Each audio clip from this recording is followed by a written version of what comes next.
નમસ્કાર મિત્રો, હું અમી મજમુદાર હવે હું આપની સમક્ષ રજૂ કરી રહી છું ગુજરાત દર્પણ ન્યૂ જર્સીમાં પ્રસિદ્ધ વાર્તા ગૂગલનો ગોટાળો. સૌજન્ય સંપાદક શ્રી સુભાષ શાહ, કલ્પેશ શાહ. વાર્તા લેખન રાજુલ કૌશિક, બોસ્ટન, USA. સંગીત ધનજીભાઈ ગઢિયા, મુરલી. વિડિયો સંકલન કૌશિક શાહ. તો ચાલો મિત્રો સાંભળીએ વાર્તા ગૂગલનો ગોટાળો. ગૂગલ. મોટા ભાગે સૌને દિવસમાં એકાદ વાર તો ગૂગલ બાબાના શરણે જવું જ પડે છે. કારણ જાદુઈ ચિરાગ ના જીનને યાદ કરો ને માંગ માંગ મેરે આકા કહીને હાજર થઈ જાય ને જે માંગો એ હાજર કરી દે. એવી જ રીતે મનમાં ઉદ્ભવતા સવાલોના તાત્કાલિક જવાબનો જીન એટલે ગૂગલ બાબા. મનને મૂંઝવતી સમસ્યાનો ઉકેલ આણતો જીન એટલે ગૂગલ બાબા. જગતભરની જાણકારીનો અખૂટ ભંડાર એટલે ગૂગલ બાબા. હવે તો ટેકનોલોજીની માયાજાળે સર્જેલા ગૂગલ બાબા, એલેક્સા બેન, સિરી બેબી દરેક પરિવારમાં ઉચ્ચ સ્થાને ગોઠવાઈ ગયા છે. જેટલું ગૂગલ કામનું એટલું જ ગૂગલ મેપ પણ કામનું. અંધિયારી ગલી મેં ભી ઉજિયારા દિખાય એવા ગૂગલ મેપ પાસે 999.999% સાચી માહિતી મળે જ. છતાં ક્યારેક તો એનાથી છબડો થઈ જાય ખરો હો. જોકે એમાં એનો કોઈ વાંક નથી હોતો. માનવ માત્ર ભૂલને પાત્ર, તો ક્યારેક માનવ સર્જિત ગૂગલ પણ ભૂલને પાત્ર હોય એ સ્વાભાવિક છે. એક દિવસ આ ગૂગલ મેપ કેવી રીતે કામ કરે છે તે જાણવાની ઉત્સુકતા થઈ. થોડા ખાખા ખોળા કર્યા, તે પણ ગૂગલ બાબાના શરણે જઈને જ તો. Google satellite imaginary, users generate data અને મશીન લર્નિંગ દ્વારા માર્ગદર્શન આપે છે. દુનિયાભરના લોકો તદ્દન અજાણ સ્થળોએ પહોંચવા માટે ગૂગલ મેપ પર જ આધાર રાખે છે. આ સિવાય ઘણા ઈ-કોમર્સ બિઝનેસ અને કેબ સર્વિસ સંપૂર્ણપણે ગૂગલ મેપ્સ પર જ નિર્ભર છે, વગેરે વગેરે. હવે મજાની વાત તો એ થઈ કે આ જાણકારી લેવા જતાં ગૂગલ મેપના છબરડાના કિસ્સા જાણવા મળ્યા. ત્યારે થયું કે અમારી જેમ કોઈ એમાંથી બાકાત હશે ખરું? આ અમે એટલે હું ઈના અને મારી બેન મીના. હું અને મારી એક બેન અમેરિકામાં સ્થાયી છીએ. ત્રીજી બેન ભારતમાં છે, જે 10 વર્ષ પહેલાં અમદાવાદથી USA અને કેનેડા વિઝા લઈને આવી હતી. પહેલી વાર આવી છે તો કલ ક્યા હોગા કિસકો પતા, અભી જિંદગી કા લે લો મજા એમ વિચારીને હંમેશા યાદ રહી જાય એવું કંઈક કરવાનું અમે નક્કી કર્યું. પછી તો ત્રણેય બહેનો ઈના, મીના અને ડીકાની સવારી ઉપડી બોસ્ટનથી બફેલો નાયગ્રા. સાથે મારા પતિદેવ પણ ખરા હો. આજ સુધી દૂર તો ઠીક, ગામમાંય મને એકલી મોકલી નથી. ડર હશે કે મને બાવો ઉપાડી જશે? કારણ પૂછ્યું નથી. હશે એ વાત જવા દઈએ, આવીએ મૂળ વાત ઉપર. નિશ્ચિત કરેલા પ્લાન મુજબ સવારી ઉપડી બોસ્ટનથી બફેલો USAના નાયગ્રા તરફ. સવારથી માંડીને નાયગ્રાની રાતની રંગીન રોશની જોવામાં સરસ સમય પસાર થઈ ગયો. કેવ of the wind, mind of the mist, Niagara state park, bridal valley false નામ ગણવા કે નાયગ્રાના પ્રાકૃતિક ફોલ વિશે લખવા બેસીએ તો એની પર આખી કથા લખી શકાય. પણ એ લખવાનો લોભ છોડીને કેનેડા તરફના નાયગ્રાના દર્શને ઉપડેલી અમારી સવારીની જ કથા માંડું. USAના નાયગ્રા ફોલ સુધી તો બધું બરાબર ચાલ્યું, પણ કેનેડામાં પગ મૂકતાની સાથે જ ગૂગલ બાબાએ રિસામણા લીધા. પછી તો જાના થા જાપાન પહોંચ ગયે ચીન જેવા ઘાટ થવા માંડ્યા. કેનેડા પહોંચીને જ્યાં રાત્રિ રોકાણ હતું એ હોટલ પર પહોંચાડવાના બદલે એ એરિયામાં જ ગૂગલ બાબાએ એકાદ કલાક ચક્કર ચડી જાય એવા ચક્રાવા લેવડાવ્યા ને કે ન પૂછો ને વાત. અંતે કારના ગૂગલ મેપનો ભરોસો છોડીને હોટલવાળાને ફોન કરીને એડ્રેસ કન્ફર્મ કરી ફોનની ગૂગલ એપમાં નાખ્યો. જોયું, હરી ફરીને ગૂગલ મેપના શરણે તો જવું જ પડ્યું ને. અને લ્યો, 5 જ મિનિટમાં હોટલ પર. બીજી સવારે કેનેડા તરફના નાયગ્રા ફોલને માણીને સવારી ઉપડી. 1000 આઇલેન્ડ. વિશાળ લેકની વચ્ચે વચ્ચે નાના નાના ઝુમખા જેવા આઇલેન્ડ્સના ભૂરા પાણીની વચ્ચે જાણે લીલા છમ માળવા. 4 જણા સવારથી નીકળેલા એટલે આમ તો સીધા હોટલ પર જવું જ વ્યવહારિક કહેવાય.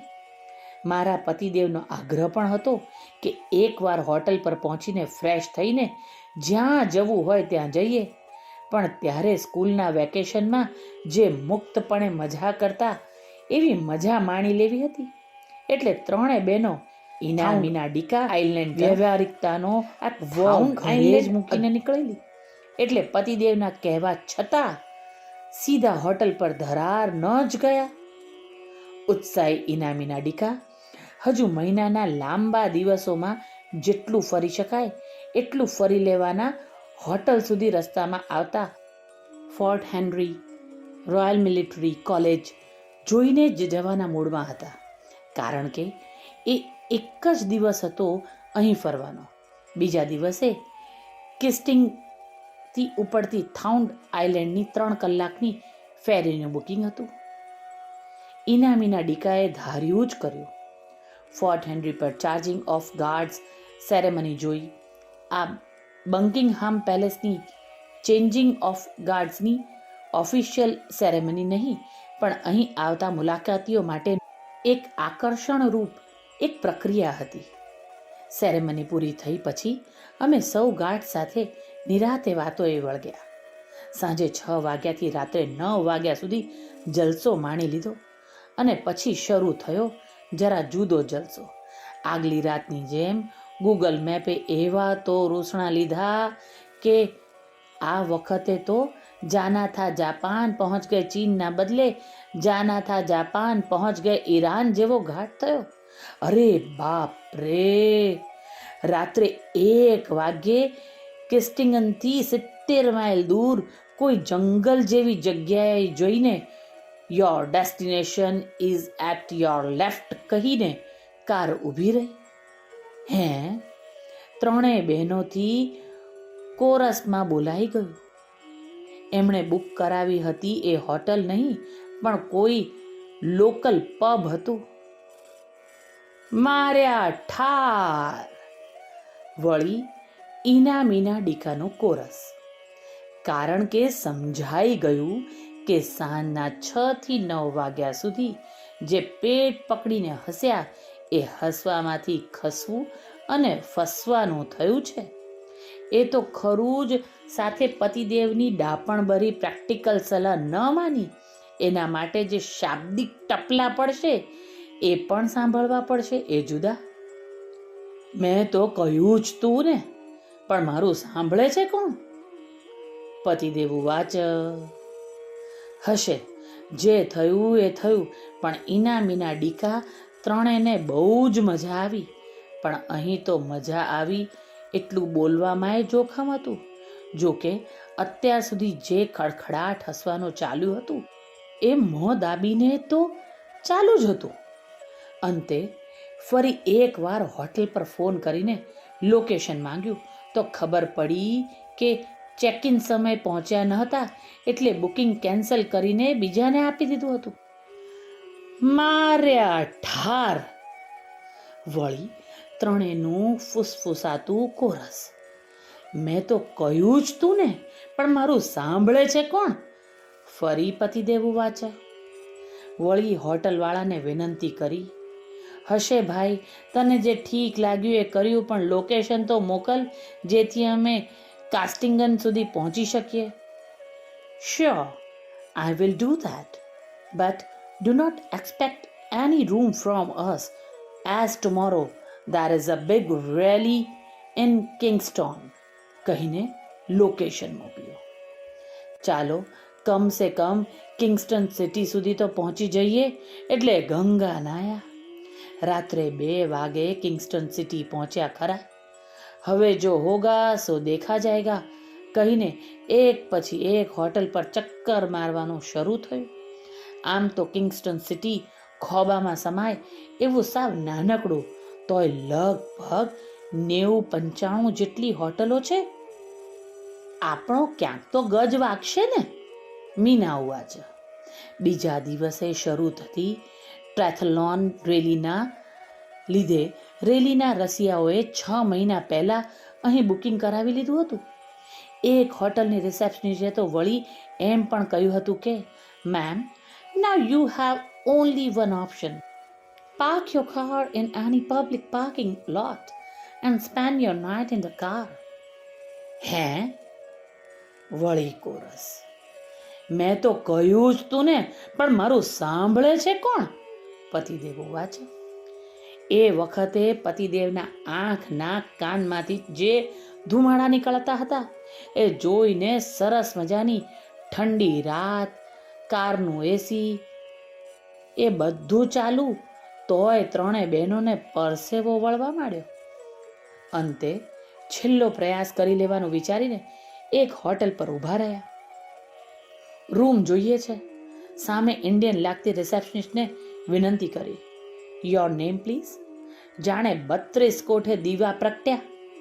2-5 મિનિટમાં જ રજિસ્ટરમાંથી ખાખા કોળ્યા કર્યા ને પછી પૂર્વથી પશ્ચિમ 180 ડિગ્રી માથું ફેરવીને બોલી, સોરી મેમ, આ નામથી કોઈ ઈ બુકિંગ નથી, અને રજિસ્ટર બંધ કર્યું. અમને ખબર છે, અમારે નવેસરથી રૂમ બુક કરાવો છે. ઈનાએ થોડું ધૈર્ય રાખીને નમ્રતાપૂર્વક કહ્યું. અને લો, ધીરજ અને નમ્રતાની જોડીએ કમાલ કરી. કોઈએ કેન્સલ કરાવેલ બુકિંગવાળો રૂમ અમને મળ્યો. રૂમની ચાવી સાથે રિસેપ્શનિસ્ટે માહિતી આપી કે ભલે તમારી ફેરી 11 વાગ્યાની હોય, ત્યાં પાર્કિંગ લોટમાં 8 વાગ્યા સુધીમાં પહોંચી જજો. 9 વાગે શરૂ થતી ટ્રેથલોન માટે 8 વાગ્યા પછી રસ્તાઓ બંધ થઈ જશે, તો રૂમ ગુમાવી એમ ફેરી પણ ગુમાવશો. હે? માર્યા ઠાર. કોરસ. સવારે ફેરી લેવી હોય તો આડા અવડા દેવડાવવાના બદલે સીધા પાર્કિંગ લોટમાં પહોંચવાની તૈયારી રાખજો. કહી દીધું. પતિદેવે ચેતવણી આપી, જે ત્રિપુટીએ માનવી જ પડે. મોટી સાઈઝના 2 બેડ. આહા, જતાની સાથે સૌએ લંબાવ્યું. પતિદેવની ચેતવણી મુજબ ઈનામીના ડીકાએ ડાયા ડમરા બનીને 8 વાગે પહોંચવાનું પ્રોમિસ આપ્યું.